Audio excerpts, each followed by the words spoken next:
Van Zyl, co-founder of the Conduit, a diverse community of people passionate about positive impact. We're recording this conversation live from COP26 as part of our efforts to bring you cutting-edge content, insights, and expertise throughout the conference. Today, I'm delighted to be joined by Gary White, the CEO and co-founder of Water.org, a non-profit organization which helps people gain access to safe water and sanitation. He also leads WaterEquity, an asset management firm deploying capital towards the global water and climate crisis. Welcome, Gary. Great, thanks, Paul. Nice to be here. It's so awesome to see you. So for those people, those very few people who don't know what Water.org does, tell us about your mission, why you were set up, what's the problem you're designed to solve.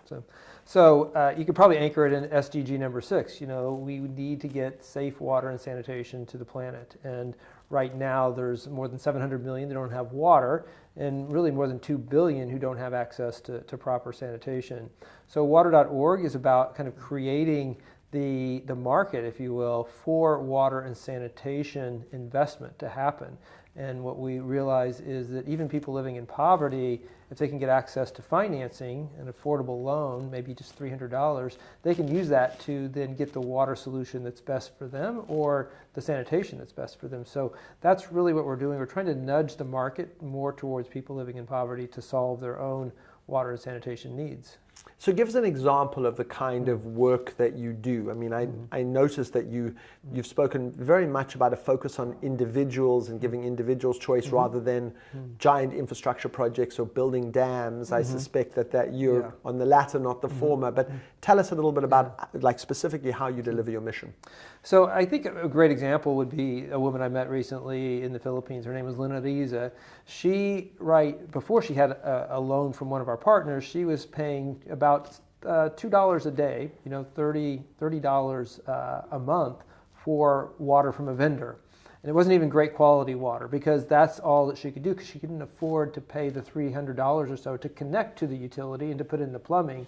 So she took out a loan, and now her water tariff, after she put in her tap, is about $5 a month, and her loan payment is about $5 a month. So you can see like $50 more in her pocket each month. And what we see is we want to get, you know, many more of these microloans out there.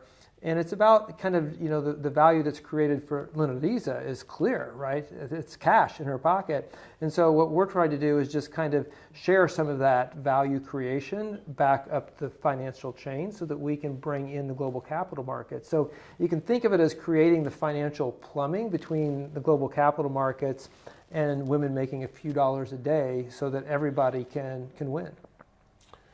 And how does it, your business has this very interesting, or your organization has a kind of capital provision aspect to it and then a not-for-profit aspect to it. And that's obviously a blended finance model, which I think is increasingly a model that people are thinking seriously about. So give us an example of how those two arms of what you do work together. Sure. So the two together we consider as a social enterprise. And what Water.org is able to do is to go out and kind of do the technical assistance, do kind of that market correction effort so that things can be de-risked, so that WaterEquity then can provide the debt capital to those financial partners. So a lot of microfinance institutions don't want to do water and toilet loans because they think they're too risky. Partnering with Water.org, it's like, oh, we understand the risk, we can de-risk this, so we use that philanthropic capital to kind of get that going so that then WaterEquity can come in and say, okay, now you want to scale up these loan portfolios for toilets, here's, you know, a $10 million loan so that you can scale that up, and we can do that at rates that work for those financial institutions.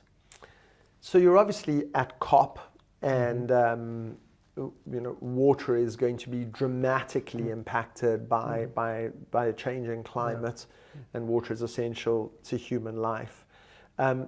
When you started on your journey and thought about the impact of climate on water, you were obviously thinking about it deeper than most people did because you were drawn to an area that you just have to think about climate. But what has happened in recent years that has shifted the nature of your work, and how do you think decisions at COP could make your work either easier or harder? I think what I'm seeing at COP is that there is a huge emphasis on mitigation, and that's important.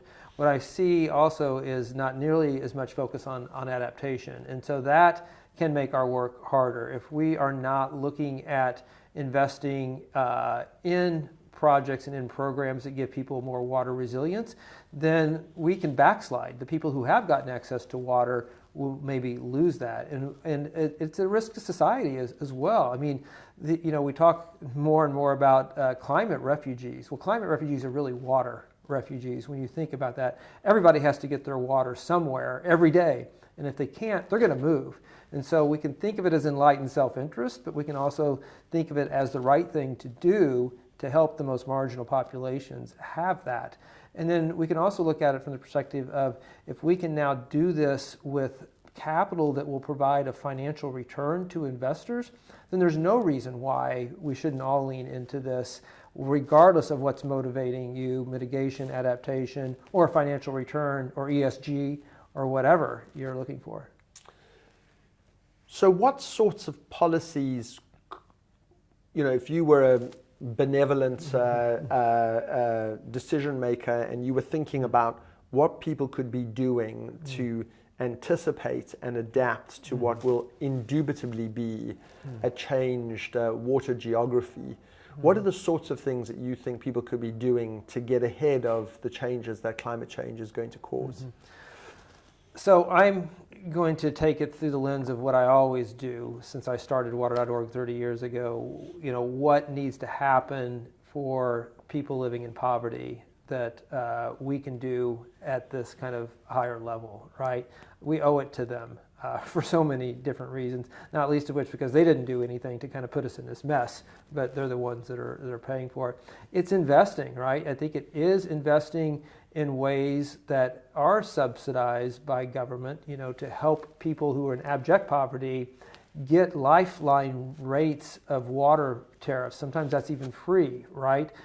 So that you can then take care of the most vulnerable. So using some of the resources for that, using more of the resources to make sure that the infrastructure that is in the ground is more efficient. I was just on a panel with one of the ministers from Zimbabwe a few days ago, and Harare loses 40% of the water that goes into its water distribution system. So you can see that if you can invest in those infrastructure projects in a way that also, and this is where our funding comes in, we require, if we make those investments, that it has to serve marginal populations, but it can also then reduce the carbon footprint.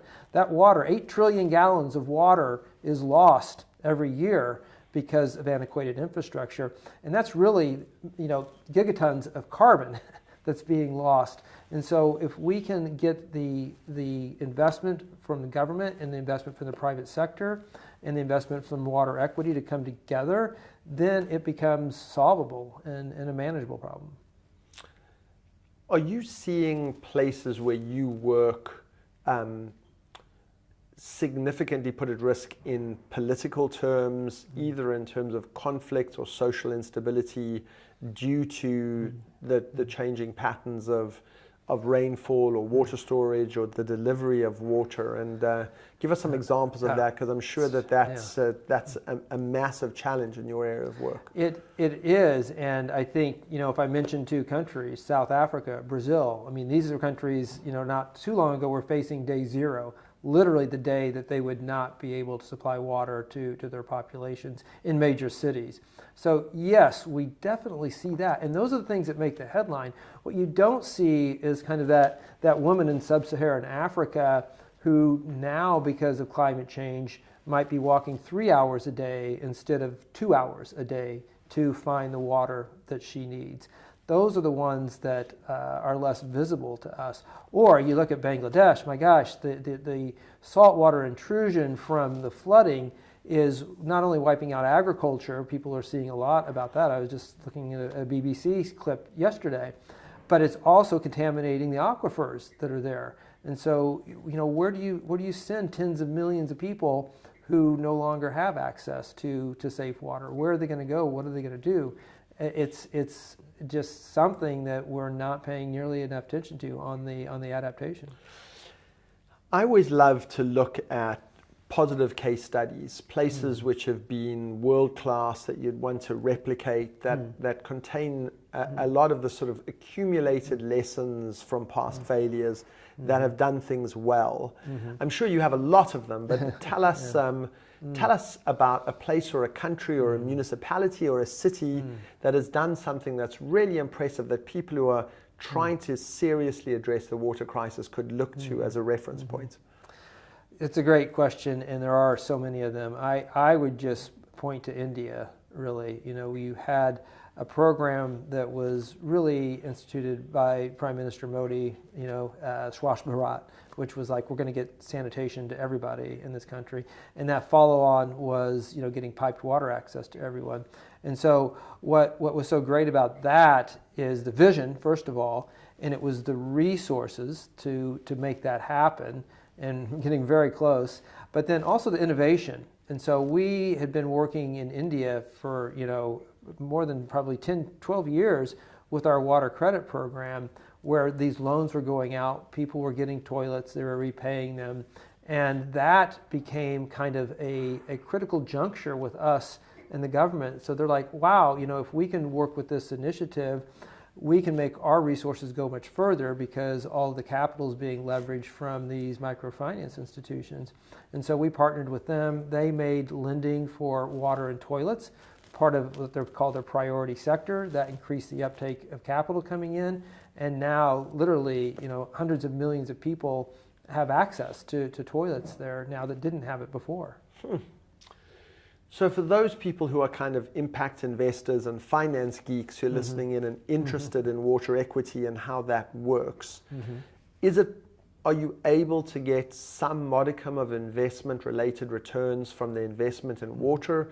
Is it a sub-market yield, but nevertheless achieves an enormous amount of positive impact on the other side of the balance sheet? But tell us a little bit about sort of how, if you were to look at it as an investor trying to do good in the world, is this something that you would want to allocate your capital to? So yes, I think what we see now, we're on our third fund with WaterEquity. We just closed at $150 million on that fund, and I would call these attractive financial returns. Right, you have to be a little careful with the SEC and things, but no, certainly attractive financial returns. And like I say, we're on our third fund, and we've been consistently being able to drive that return on equity up. And that's what's, I think, really exciting about this, is you can actually come into this. We see, moving more into institutional investors, right, who need that kind of return. And, that's starting to happen.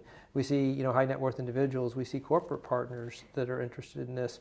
We're working closely with the Water Resilience Coalition, which is a group of 30 or so corporations and growing, ABI, AB InBev, Coca-Cola, Ecolab. All of these folks are coming in because they see the potential to help more people get water, but they also see kind of being able to do that in kind of market-oriented ways.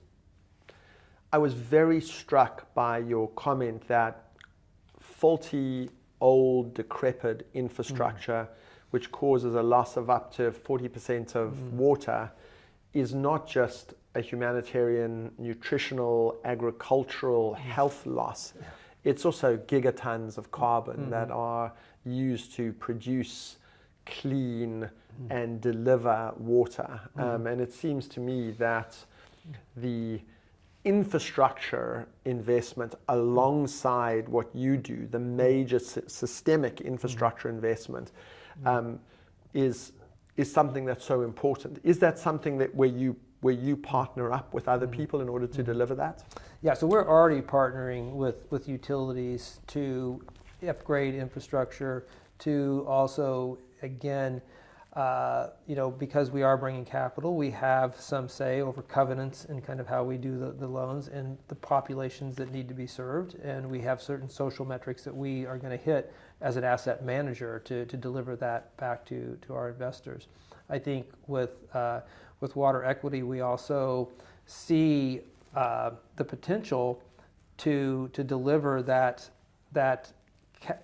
infrastructure in a way that does feed back to mitigation, right?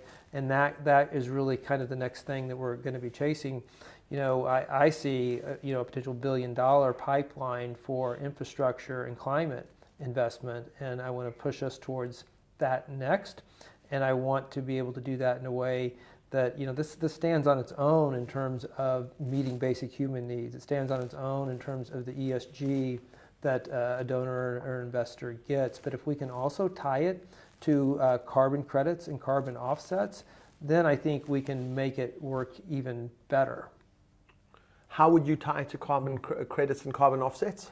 I think just like we're talking about, if we see literally water leaking out of pipes, but figuratively carbon leaking out of pipes, that's where if we can mitigate that and turn that around, then that can be huge. And it's just the really sad part. I mean, carbon's out there, right? I mean, you get in your car and drive to work. That's carbon. You have a carbon footprint. But you take home your pay and you support your family. The water that leaks out of the pipes has zero economic benefit. It's crazy, right? And so that just is really low-hanging fruit to tackle. That is an absolutely fascinating note on which to end. The being able to finance improvements of infrastructure, deliver it in an economically viable way, and also do it in a way that sells carbon credits and makes use of offsets. That seems like an incredibly COP-worthy idea. Gary, I'm so grateful for your time. I know you're incredibly busy here at COP. I'm a huge fan of what you yourself do and what water.org does, and thank you very much for being here. Absolutely. Thanks for having me. So thank you so much for tuning into this conversation, and don't forget to keep an eye on the Conduit social channels for upcoming content from COP26. For more information on the Conduit and our community of change makers, please visit theconduit.com.